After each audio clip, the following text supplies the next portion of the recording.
couple of weeks ago, Mark Rosewater responded to a post on Tumblr hinting at the idea that we may see a Pioneer Horizons in the future. He was asked a question in the format of if or when. Horizon sets for a format that isn't modern, such as Pioneer.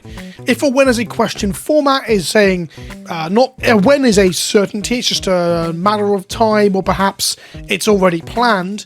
If is could it happen? Mark Rosewater responded with if, but a very real possibility. The if or when format has always kind of confused me the moment I started to really think about it. Like reading this a couple of weeks ago, I was like, I understood what this said. Reading it for today's video, last week when I was going to make this video, I am a little bit confused, but I'm going to unpack that too. Also, if you're wondering why I'm making a video about this now, one, I think it's super interesting. Two, the Horizon sets are always a thing that I like talking about and thinking about.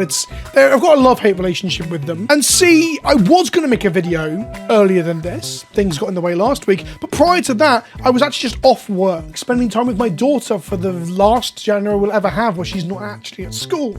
My life does exist beyond the four walls, the confines, the sides of your monitor. Pat me on the back. I'm such a good dad. So let's unpack this if, but a very real possibility answer, and what a Horizon set for Pioneer means, and whether or not this is something we should all be absolutely terrified of or not. But first, if you're looking to pick up a single product or sealed product, you can pick it up from the link in the description below using the code KENOBI at checkout at coolstuffinc.com. And all pre-orders of Karlov or Markov mana, depending on what you're actually calling it, come with this unique PleasantKenobi token while I'm fighting against the armies of darkness, against the orc horde with my dog underarm. Also, if we ignore my incredibly dusty and busy desk from where I'm building commander decks and painting Warhammer, this is an Elgato webcam, and the reason it's positioned like this, I'm away from the microphone now, with this arm, is so I can play Magic. I use my Elgato 4K for top-down webcam games on the Discord when I play them. I used it to appear on EDH and Hijinks. I use it for my Whatnot stream. I use it to show off things from the top-down perspective during streams. The 4K camera is banging, and the great thing about it is that it's lightweight, so overhead it's not pulling on my rig being a load of Elgato arms. The channel is sponsored by Elgato. There'll be a link in the description below if you're looking to pick up camera setups,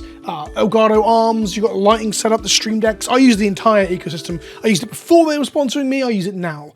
If you use the link in the description below, it helps to support the show. Big thank you to Elgato for the continuing sponsorship of this channel. First up, let's talk about what Horizon sets actually are. The Horizon sets, there's been two of them so far, both for Modern, have been sets that have been designed to inject cards directly into Modern, a format that begins with the 8th edition right up until the modern day, but it injects cards into them directly, avoiding Standard. The concept is that a lot of these cards would be way too powerful to see play in Standard, and thus they inject them via this format directly, bypassing Standard and Pioneer, another format that starts a little bit later in Magic's lifetime. The formats of Magic basically start at certain points and you play everything ongoing, Legacy and Vintage being the oldest, then Modern, then Pioneer, then Standard. Horizons ignored Standard and Pioneer and hit straight into Modern, and then thus is playable in Legacy and Commander too. And that very concept there I want to hone in on, because I'm going to talk more about that in a moment. It's not a bad idea by design. It allows you to do some cool things by introducing cards that might make the formats better. There was an argument for a very long time that Modern wasn't very good because it's a sideboard format where you play lopsided matchups and hope to draw your sideboard cards. Stony Silence against Affinity, or whatever the latest Tron killer was against Tron, for example. So Horizon sets consisted of cards that already existed, that were already legal in Legacy, but they were making them Modern legal with the release of this set. For example, Flusterstorm. Flusterstorm was originally only printed in Commander and thus only legal in Legacy. It's now Modern legal. And new cards too. And this is where the biggest problem comes in. Morophon was a good example of a new card that was particularly aimed at Commander, if we're honest, so it never really made an effect on Modern. Giver of Runes was a fixed or alternative take on an old classic Mother of Runes, and thus it became strongly playable in Modern and to an extent playable in Legacy in certain situations. The being able to protect itself from colorless is a unique thing that Mother of Runes can't do, and thus it had its own unique space in Magic, as most of the time worse than Mother, but sometimes better. Other cards made huge splashes in Modern. Urza Lord High Artificer, for example, was a big Modern deck due in part to cards like Mox Opal that are now banned. Other cards remained incredibly dominant. Wrenn and 6, for example, managed to catch a ban in Legacy because it was just the best 2-mana Planeswalker they've ever printed. I mean, they've been trying to print 2-mana Planeswalkers in the past and never really succeeded. This one, they more than succeeded. They absolutely overshot the mark. What you might see I'm getting at here by using Modern Horizons 1 as an example is that some of the cards were absolutely fine. Older cards going into Modern as a thing like Flusterstorm end up being good additions. And some of the cards were better versions or side grades of old cards, or fixed versions where they weren't as obnoxious as old cards. There are also cards like Fallen Shinobi or Mirrored and Besieged, which see play in Commander and Cube, and to a lesser extent Modern, but these cards are just like new iterations of an entire, like, not iterations, it's not an iteration, it's a new space explored. They're doing a thing that's rather unique for their mana cost or their ability. And that was a great part of Modern Horizons, was giving cards to format the archetypes that needed them, or inventing new archetypes. Crashing Footfalls is a good example of creating an entire new Cascade deck. Perhaps a little bit on the too good side. It is one of the best decks in Modern now, and has been since pretty much its growth out of Modern Horizons 1 being printed, and Shardless Agent coming in Modern Horizons 2. Meanwhile, on the flip side, Mill is actually a better deck than it ever has been in Modern right now, but it's not oppressive. And one of the Modern Horizons sets brought us this Ice Crab that gave us an extra crab. Weirdly, this got power crept out or improved upon by Ruin Crab, which is from neither of the Horizon sets. And that brings us to the first problem with what Horizon sets do, is that they are unusually incredibly power crept. It's fucking weird that Ruin Crab managed to power creep out a crab from the Horizon set. I kind of remember it being the other way around until I stopped to make this video. I just, in my head, I was like, yeah, Ruin Crab's the Horizons one, not? No, it's not. The issue with Modern Horizons, which became even worse with Modern Horizons 2, is that they are just pushing the power levels to the most extreme possibilities.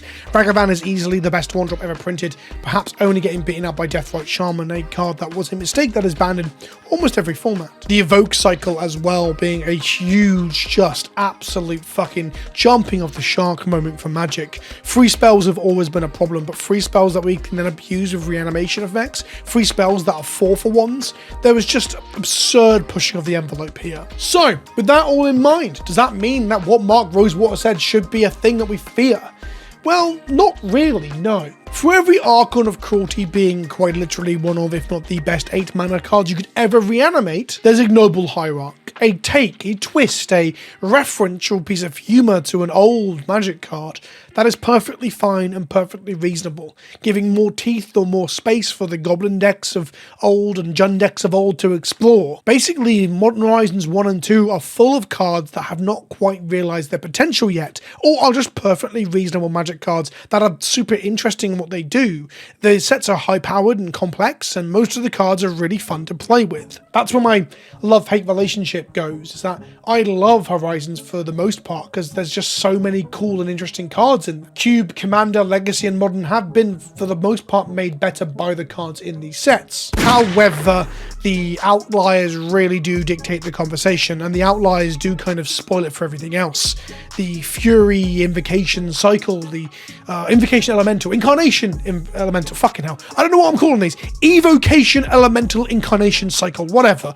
The 5 of these things were so pushed and so dominating of all conversations and the archetypes that they went into and the formats that they were played in, that they became super staples overnight. And a lot of these cards did. They became cards you just absolutely had to have in your deck. You were playing at a disadvantage not to. And this creates a rotation of sorts. You're playing Modern, a format where you've been able to play the same Jund deck for like 5 years or whatever, give or take new cards coming or going, flavor of the month. Jund used to just rotate its 4-drop through whoever what the latest pushed 4-drop was. At one point it was Olivia, then it was Kalitas. Like, that was just a cool part of Modern's identity. But overnight, new decks were made with 12, 16, 20 cards from this set that were just like absolute necessities to play it. And this set was a premium price set too, which is one of the other things on top of this. This wasn't just a normal draft set. The packs were more expensive because, to paraphrase Mark Rosewater, I'm being nice to him in this video apart from this one bit, more powerful cards should be more expensive, apparently. That almost sounds like there's a secondary market. Powerful cards will become expensive if they see play and need multiples in Eternal and non-rotating formats and Commander.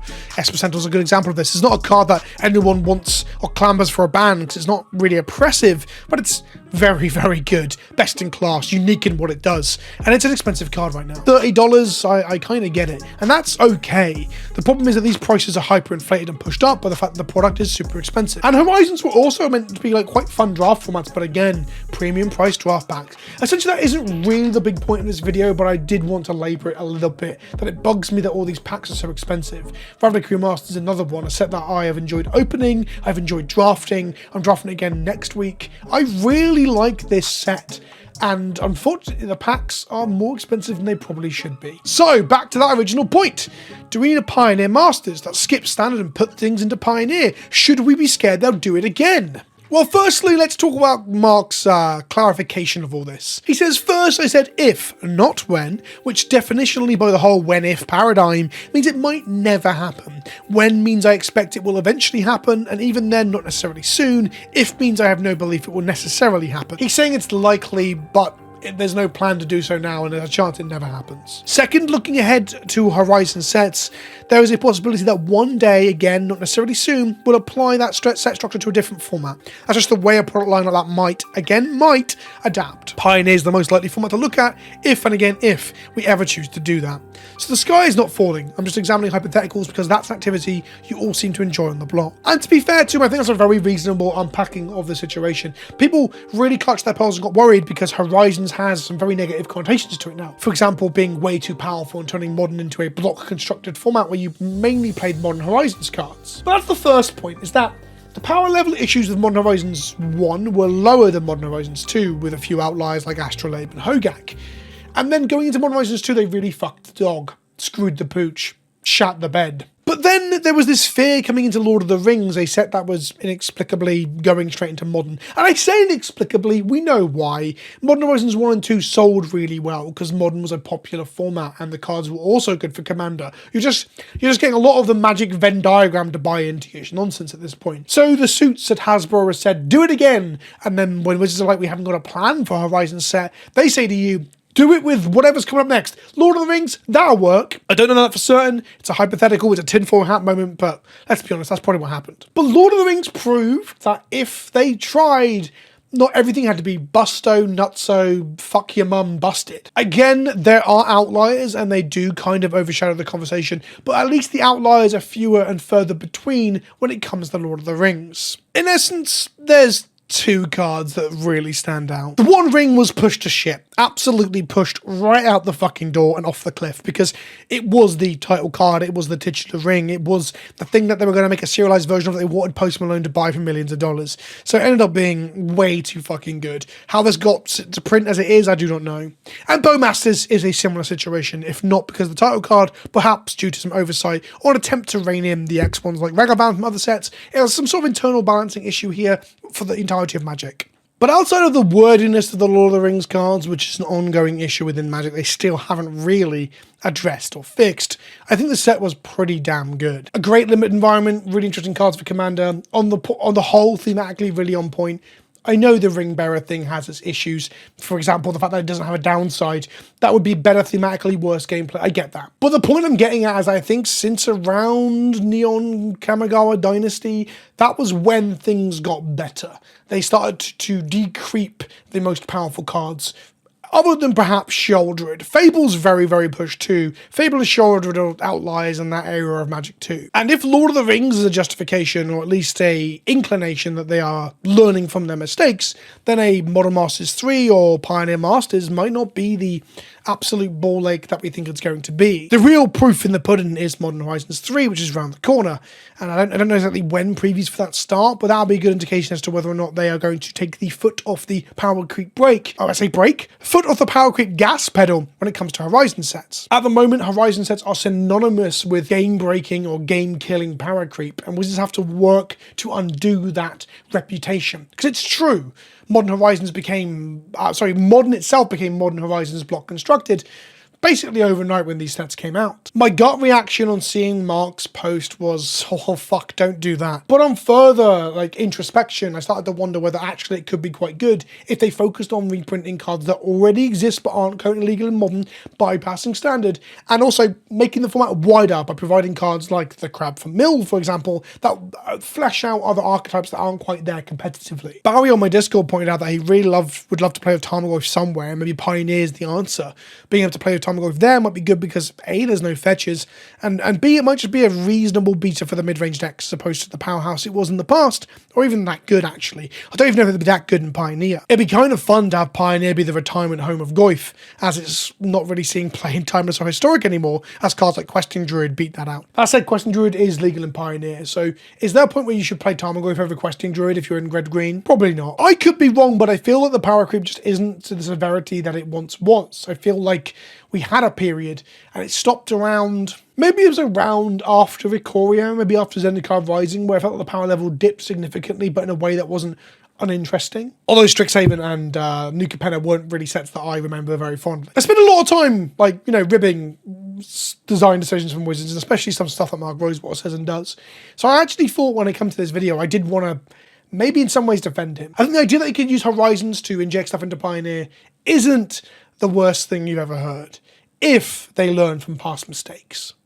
I guess Modern Horizons 3 will be that litmus test. Let me know what you think in the comment section below. Do you think a Horizon set for Pioneer would be fucking awful? Would it actually make you play more Pioneer? Do you think Horizon sets on the whole should go away? By the way, if you're thinking it should just only be reprints, that's what a Masters set was in the past. You're thinking of Pioneer Masters, which is where you try to get reprints into people's hands. Masters never introduced new cards or reprinted cards into that format. That is something they could explore. How Horizons doesn't have to be what it was before, right? Like he said, the plot line might adapt. They can adapt it not to introduce new cards at all and only reprint old cards into the format. That could be an interesting place to take it. Anyway, I've been Vince, also known as PleasantKenobi on the internet, and I'll see you in the next one. Ta-ta for now.